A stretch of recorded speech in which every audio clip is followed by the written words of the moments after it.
Ayan guys. Good morning, good morning, good morning. Nagluto na naman tayo ng ulam. Mag Magsinigang muna tayo guys. At ayan po, kanina pa po pinalambot yan. So ngayon, malambot na po siya. Bali, ilalagay ko na lang po nito yung mga pagulay-gulay niya. Ayan.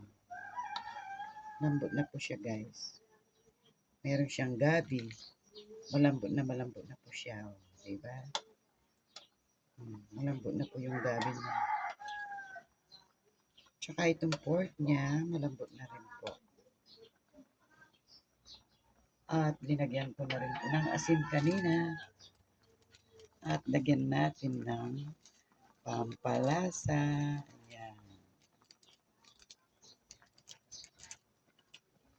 Kunin natin yung gulay.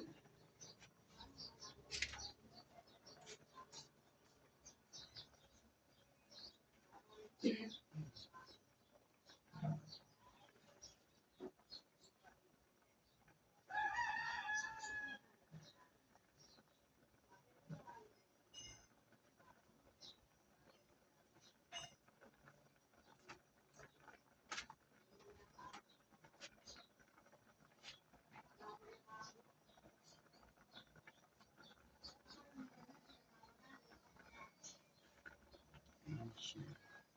Malambot na po siya.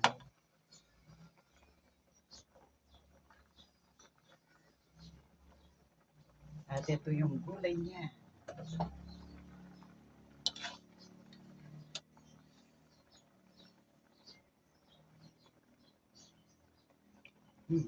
Mainit. Maganda yung may sabaw. Kasi yun, alam niyo naman po yung mga bata.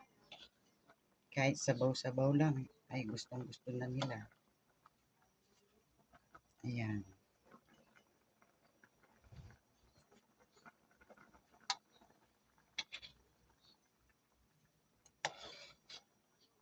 Tsaka gusto ko rin kasi itong pork na talagang malambot siya. Kunin ko yung kutsara.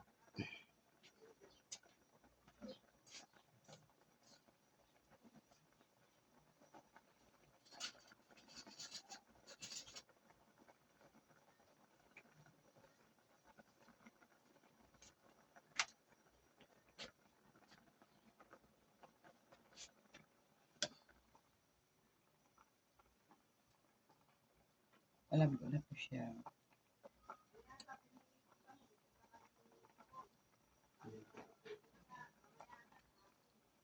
Alam ko na po siya.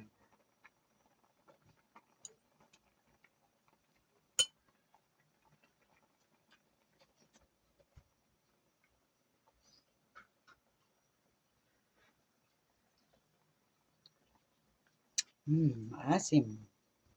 Masarap po kasi yung sinigang na talagang maasim siya.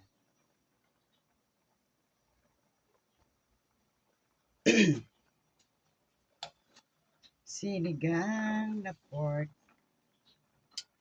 At guys, ilalagay ko na itong ating pagulay. At itong mga siling green.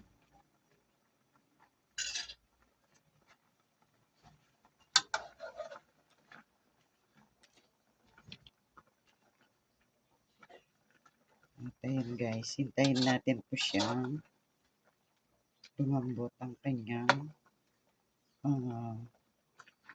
pagulay na makulay.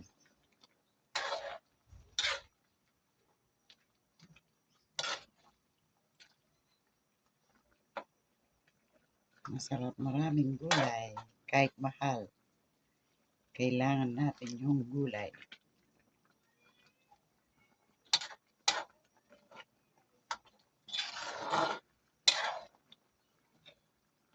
Tataas ko lang itong pork para lalambot ang gulay.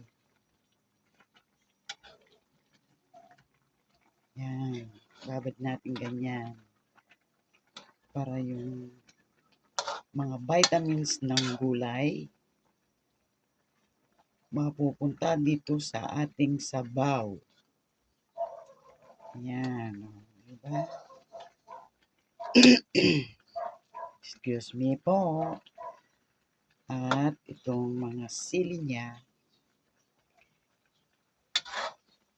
mas masarap.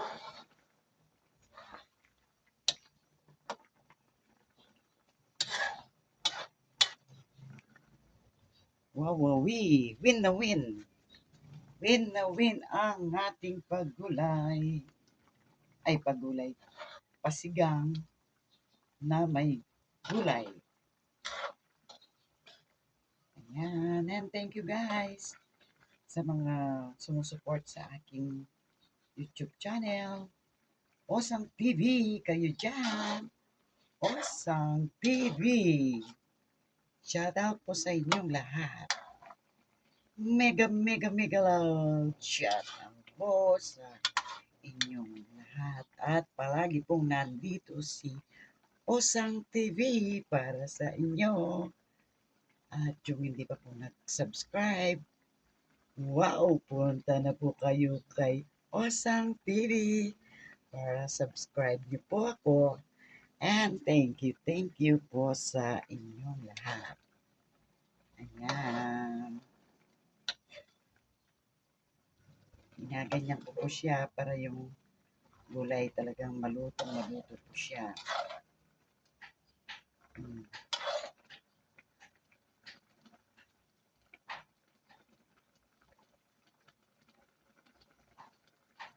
Tikman ko nga ulit. Wow naman guys. Tara let's kain na tayo. Okay guys, hanggang dito na lamang po ang aking pag-vlog. At sana ay magustuhan niyo po ang aking mga video. Please like and subscribe. Bye! God bless po sa ating lahat.